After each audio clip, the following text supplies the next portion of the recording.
Voin chu ka thian pai na tangin hei Kolasib ka thian pai na tangin kan chuak do na khotlang lama kan zin don ni voin chu tuipui bari lampanga mo he ta bui chali tangin kan kalanga Lengpui chuan Lengpui tangin hi voice phai leng lama kan kal don ni ka voi khat kal na turania khua le kongvel hi ka hrelem lawa ka thian pa hi ka zui deuh top do ni voin chu hei action camera hi kanin man thlenga he ti live vel hi Kolasib ti live ding lam ka thian pa te in peng khania mon te kha nakina kala tlong hodona he tian Kolasib bok kan kual lenga map kha kan en chun kho thlang lampang kan zin na tur hi tian tuipui bari tangin he ta I ser mun khorau san tak khang lai te bung mun te khada tang kan bayra bia kan kol lenga he ten Kolasib bok kan lut le don ni kho thlang lampang kan shu don tripura klang dung ho vel mo chuanin Kolasib hen petrol te kan thunanga khai monga so dot mai rom le kain vorlom le speed breaker an da lian khop mai Kolasib chu kha po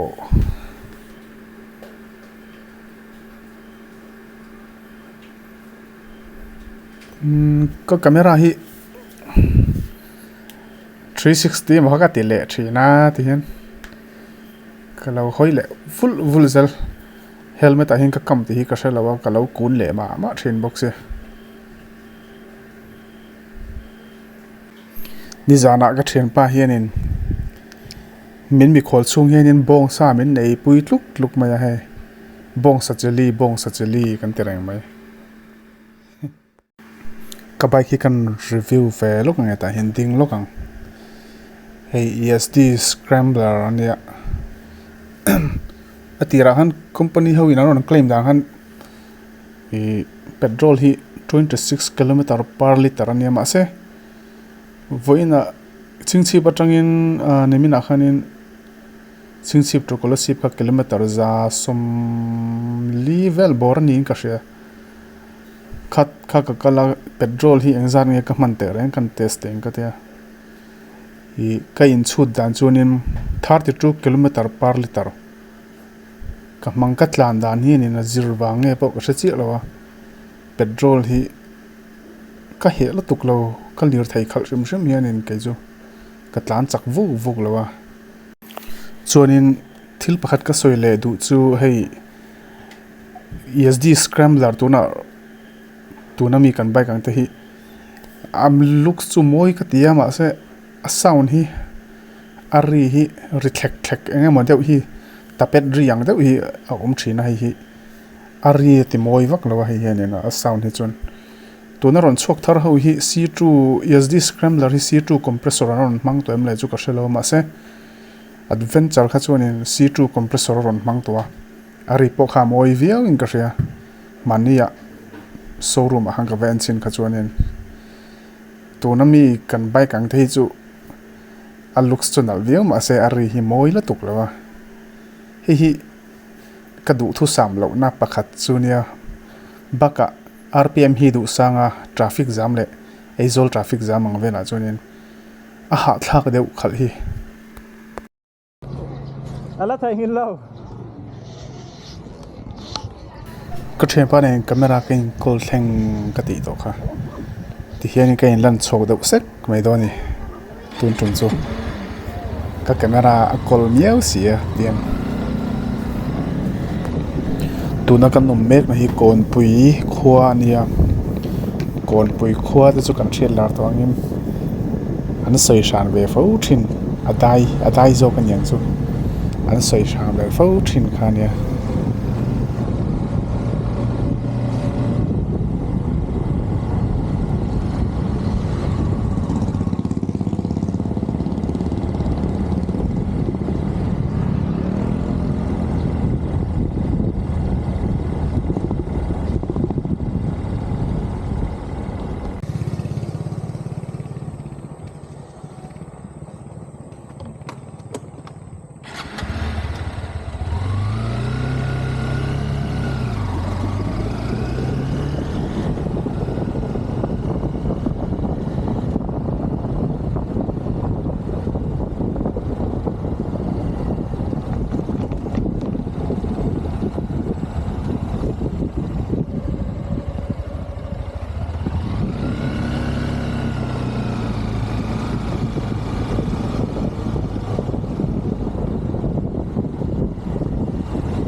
โอ้น้องมาปกฮะปาริโมนาวิอมมีนาวิอมมี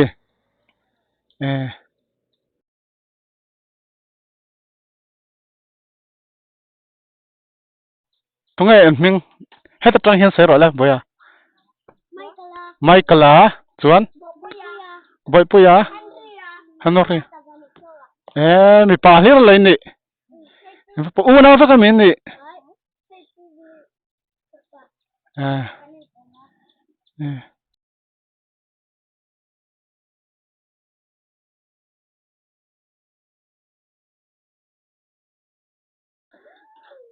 ยันวันปลาลมแม่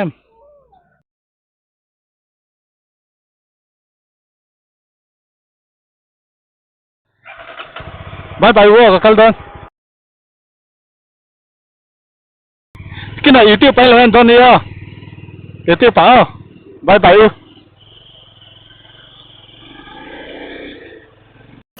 กระเทียนป้าข้าเราหันหลานมาสาที่เฮียนก็อุ้มเละงัดโดนเนี่ยให้ไล่โคฮีเองโคเงี้ยมันนี่เลยก็เราเชื่อมีเราก็เราเชื่อไงมีเราก็ไฟขัดกันละอันนี้ติดลำปังคงฮีเลี้ยงปุยข้าอันนี้กระริงเดวะมาเส้นนี่เราไม่แทนมีโจตุรกันสองสาวดอนเนี่ย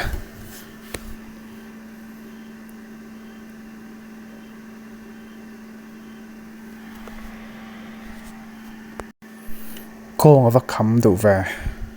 ก็กองคำชุ่มต่อไหมจะทำมีกับโมวิอีตรงไอ้มิงที่ไม่ติ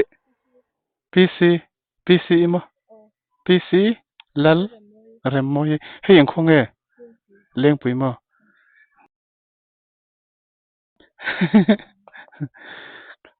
กินอะไรที่ว่าไม่รู้เอ็นรอที่ไปเอ็นนี่นุลลิมะ PEECEE สินกันทำไมหนังนี่จูอันนี้อ๋อ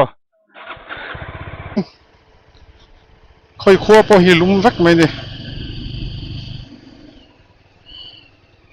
road block 407 and above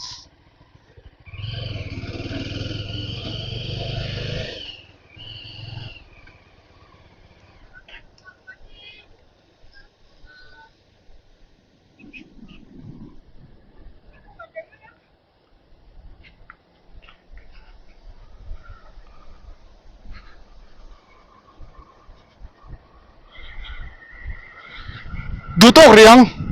กันฐานนะฮีขั้ววักโต๊ะเราโอ้ขั้วตะกติอินเต็มโต๊ะไหมให้รำหัวเนี่ยโต๊ะ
rapui chip kan luta ta hian thil kan ei don ani chhun thil tuk chuan chu kan ei lawa chhun thil kan ei don ni hi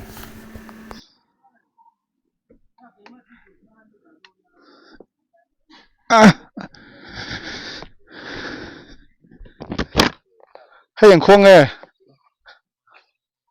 nghe pi anh khong nghe hay ê in ở văn xem so thế mà thế mà thì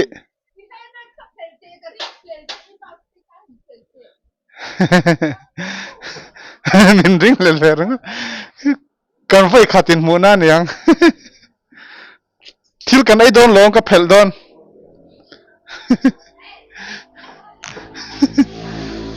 nó hơi rõ lại hết ta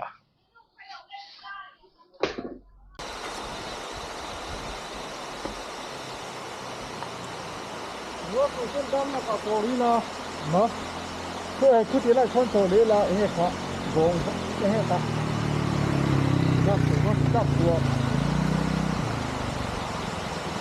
Ghiền Mì Gõ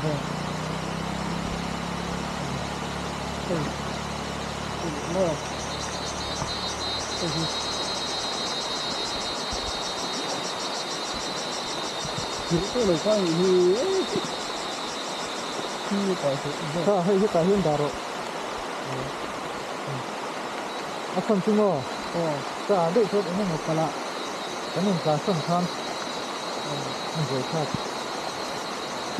bỏ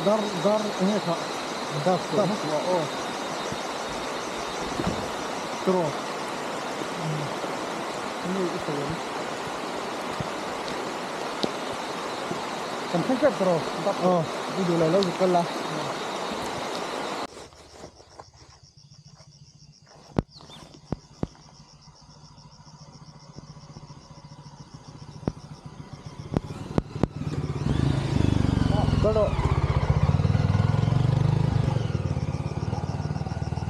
dampa hi zana kan luta dampa forest ai bia kan riak don ani na lu tu ka ta hen ka bike hi a number plate ka tau koi thia krok mai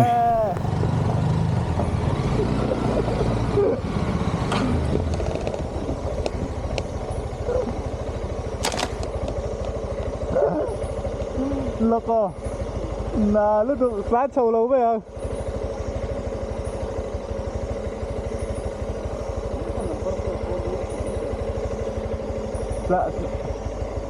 Phát sầu lâu bây giờ lúc có cái hình răng bộ hết anh gần đạt đòn đi.